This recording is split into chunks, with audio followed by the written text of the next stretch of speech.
अब शुरू होने जा रहा है देश का सबसे बड़ा मुकदमा, आपकी अदालत, रजत शर्मा के साथ।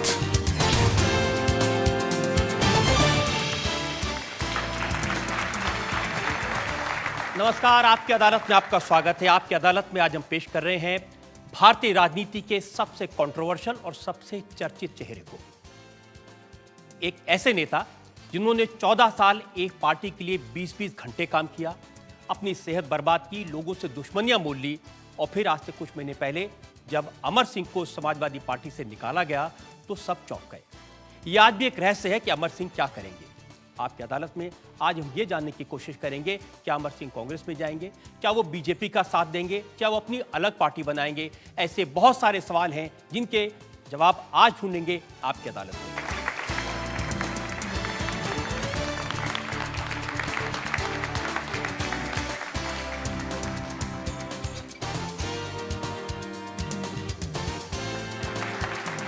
श्रवण Garg Bhaskar group of newspapers में संपादक हैं। हम आपकी इजाजत चाहेंगे आज की कार्रवाई शुरू करने। कार्रवाई प्रारंभ की जाए। और इससे पहले कि इल्जामात और सवालात का सिलसिला शुरू करें, उस पृष्ठभूमि पर एक नजर डालेंगे जिसके तहत आज का मुकदमा चलाया जा रहा है अमर सिंह पर। भारतीय राजनीति के सबसे चर्चित नामों में से एक अमर सिंह को पिछले 14 वर्षों में जाना गया समाजवादी पार्टी के पावरफुल महामंत्री और तेज तर्रार प्रवक्ता के रूप में। अमर सिंह की पहचान बनी अमिताभ बच्चन के छोटे भाई, अनिल अंबानी के दोस्त और मुलायम सिंह यादव के दाहिने हाथ के तौर पर।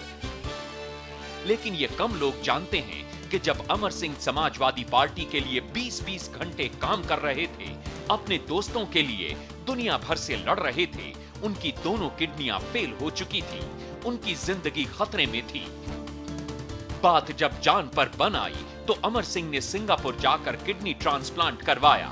डॉक्टर्स की सलाह पर अमर सिंह ने स्वास्थ्य लाभ के लिए समाजवादी पार्टी से छुट्टी मांगी, पदों से इस्तीफा दिया। लेकिन अमर सिंह के इस फैसले को राजनीतिक चाल माना गया। कई दिन की बयानबाजी के बाद अमर सिंह को पार्टी से निकाल दिया गया, लेकिन अमर सिंह ने हार नहीं मानी। अब वो उत्तर प्रदेश में घूम घूम कर समाजवादी पार्टी को नेस्तो नाबूद करने में लगे हैं।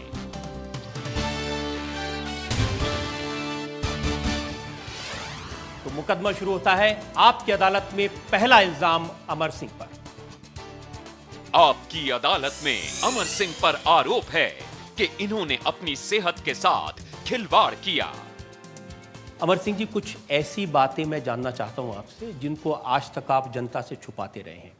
ये सच है कि जब लोकसभा का चुनाव हो रहा था, आपकी किडनियां फेल हो चुकी थी, आप लगभग खत्म होने के कगार पर थे, डॉक्टर्स की चेतावनी के बावजूद आप घूम घूम कर पार्टी का प्रचार करते रहे, आप बेहोश हो जाते थे, खून की उल्टियां आती थी। ये बिल्कुल सच है और मुझे अच्छी तरह से याद है कि संजय दत्त जी और जया बच्चन जी और ज़्यादा संजय दत्त लोग ये समझते हैं कि वो समाजवादी पार्टी का प्रचार कर रहे थे 2 महीने तक। वो प्रचार नहीं कर रहे थे, वो मुझसे इतना प्यार करते हैं कि वो 2 महीने तक हमारे साथ साई की तरह रहने के लिए मेरे साथ थे। वो मुझे गोद में उठाते थे, हेलीकॉप्टर में रहते थे, हेलीकॉप्टर से उतार के लाते थे और सुबह की, दोपहर की, रात की दवाइयाँ मुझे नियमित देते थे। और जब भी हमें उल्टियाँ आती थीं, कई बार उनके ऊपर भी मैंने उल्टी कर दी और कई बार रात में डायलिसिस कराता था और सुबह चिलचिलाती धूप में चल पड़ता था। ये अलग बात है कि अब हमारी पार्टी कहती है कि मेरे गुर्दे पार्टी का काम करते हुए नहीं, बल्कि लाइफ स्टाइल्स की वजह से ख़राब हुए हैं। ऐसा हमारे राष्ट्रीय प्रवक्ता मोहन सिंह ने मेरे स्वास्थ्य को भी नहीं छोड़ा, उस पर भी टिप्पणी की। ये उनका आकलन है, उनकी सोच है, उनका तरीका है। लेकिन आपने अपना ख्याल क्यों नहीं रखा? ये मेरी, कहते हैं कि बड़े बुजुर्ग जो है, कुछ लोग ठोकर खा के सीखते हैं और कुछ लोग दूसरों की ठोकर देख के सीखते हैं। मैं ज़्यादा बुद्धिमान नहीं हूँ, मैं दूसरों को भी ठोकर देख के सीखने वालों में नहीं हूँ, मैं ठोकर खा के सीखा हूँ। और जब मैं सिंगापुर में था और जब लगभग 5-6 महीने का प्रवास था और जब मैंने मृत्यु को बहुत नज़दीक से देखा, क्योंकि लोगों को ये तो पता है मेरे दोनों गुर्दे चले गए, ये नहीं पता है कि इसी दिल्ली में गलत ऑपरेशन के कारण 70% मेरी आंतड़ियाँ भी नहीं है।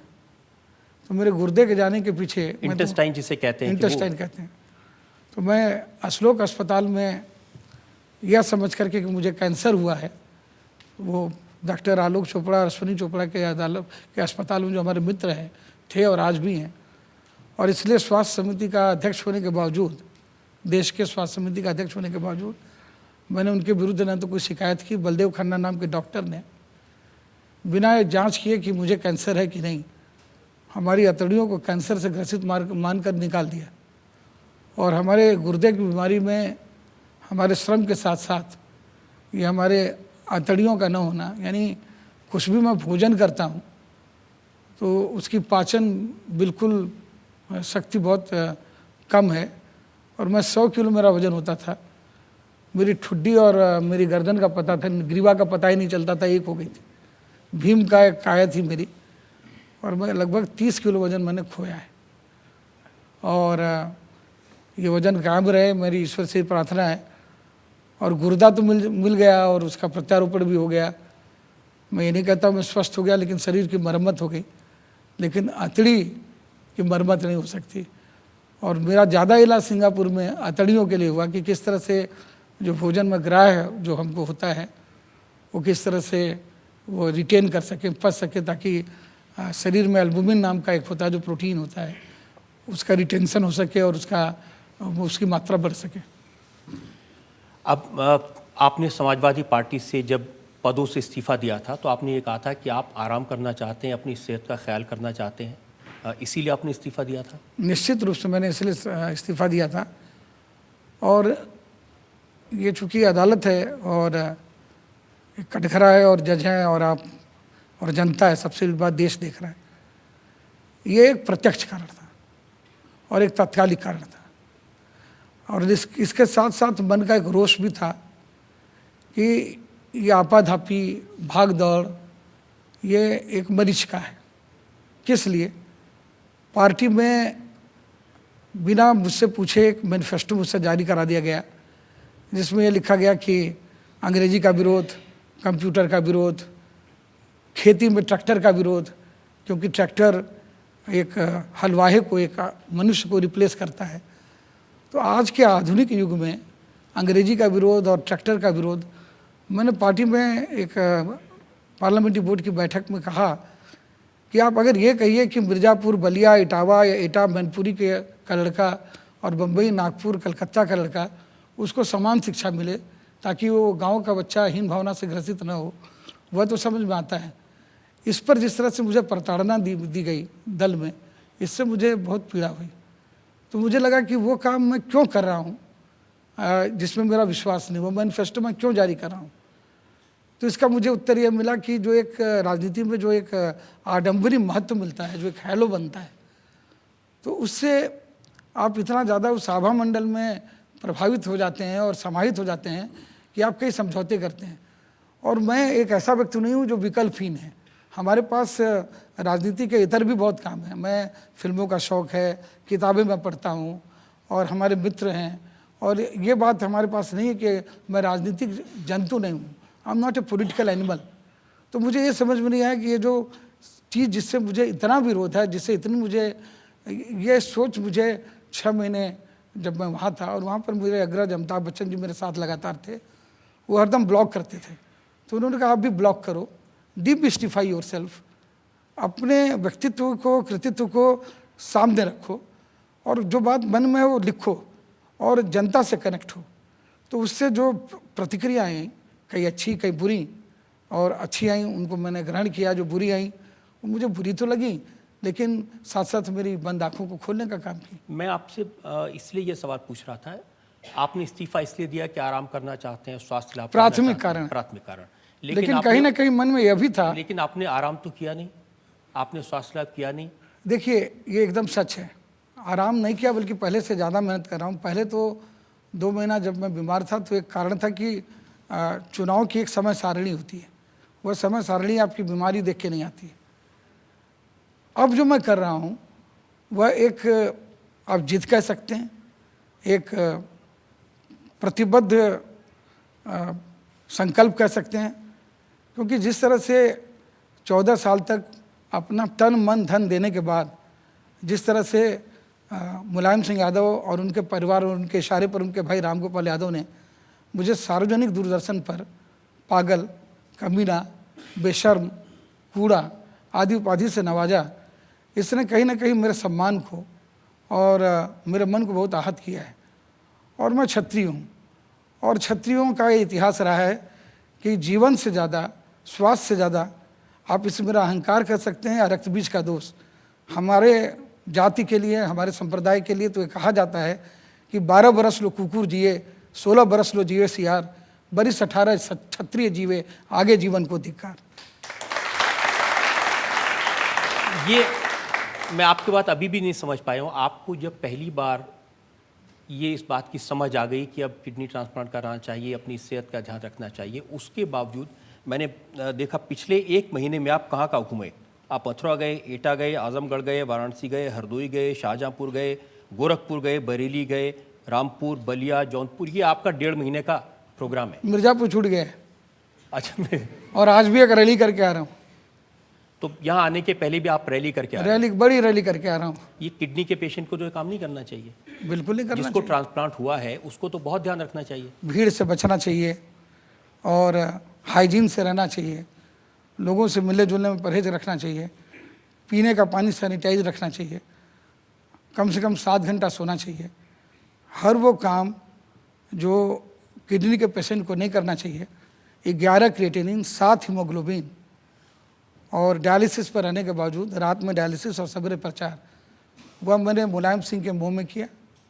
और अब जो मैं कर रहा हूँ वह मुलायम सिंह के अहंकार और उनके गलत नीतियों का पर्दाफाश करने के लिए कर रहा हूँ।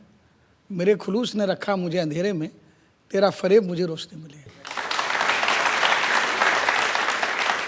आपके जो डॉक्टर हैं उनसे मेरी बात हुई, उन्होंने कहा कि जो कुछ आप कर रहे हैं ये आपके लिए बहुत ख़तरनाक है।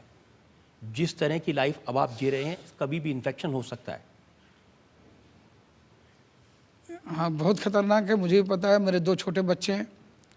मैं जो प्रत्यारोपित किडनी का जीवन अगर हम बहुत एहतियात बरतें हैं तो 14-15 वर्ष है, एहतियात न बरतें तो हो सकता है कल ख़राब हो जाए। लेकिन ऐसे जीने से क्या फ़ायदा जिस जीवन में आपको यह पता चले कि 14 साल तक आपने जिसके लिए तन मन धन सर्वस्व निछावर किया, उन्होंने आपको वफा के बदले बेवफाई दी, करुणा के बदले घृणा दी, और सार्वजनिक रूप से उस परिवार ने जिसके साथ आपने राजनीति नहीं की, जिसकी ढाल और कवच बन करके आपने लड़ाई लड़ी, उन्होंने आपको धोखा दिया। तो मैं समझता हूँ कि यह मेरा दायित्व है, यह मेरा कर्तव्य है। तो आप बदला ले रहे हैं? ये बदला नहीं ले रहा हूँ, अपने 14 साल के किए पाप का प्रायश्चित कर रहा हूँ। लेकिन ये प्रायश्चित थोड़ा इंतजार कर सकता था, जब थोड़ी सेहत ठीक हो जाए। लोहा जब गर्म हो तभी चोट करना चाहिए। अमित सिंह जी, आपकी सेहत के बारे में मैंने पूछा, और अच्छी बात है कि पहली बार आपने खुलकर किस तरह की तकलीफों का आपको सामना करना पड़ा उसकी बात की है। आपने बार बार जिक्र किया है मुलायम सिंह यादव का, इसको लेकर मेरे पास इल्ज़ाम है। एक ब्रेक के लिए हम रुकेंगे और ब्रेक के बाद आपकी अदालत में अमर सिंह से पूछेंगे उन्होंने मुलायम सिंह का साथ क्यों छोड़ा। आपकी और मुलायम सिंह की दोस्ती पिछले 14 साल से राजनीति में एक मिसाल थी। ये आज भी रहस्य है कि ऐसा क्या हुआ कि इतनी कड़वाहट हो जाए।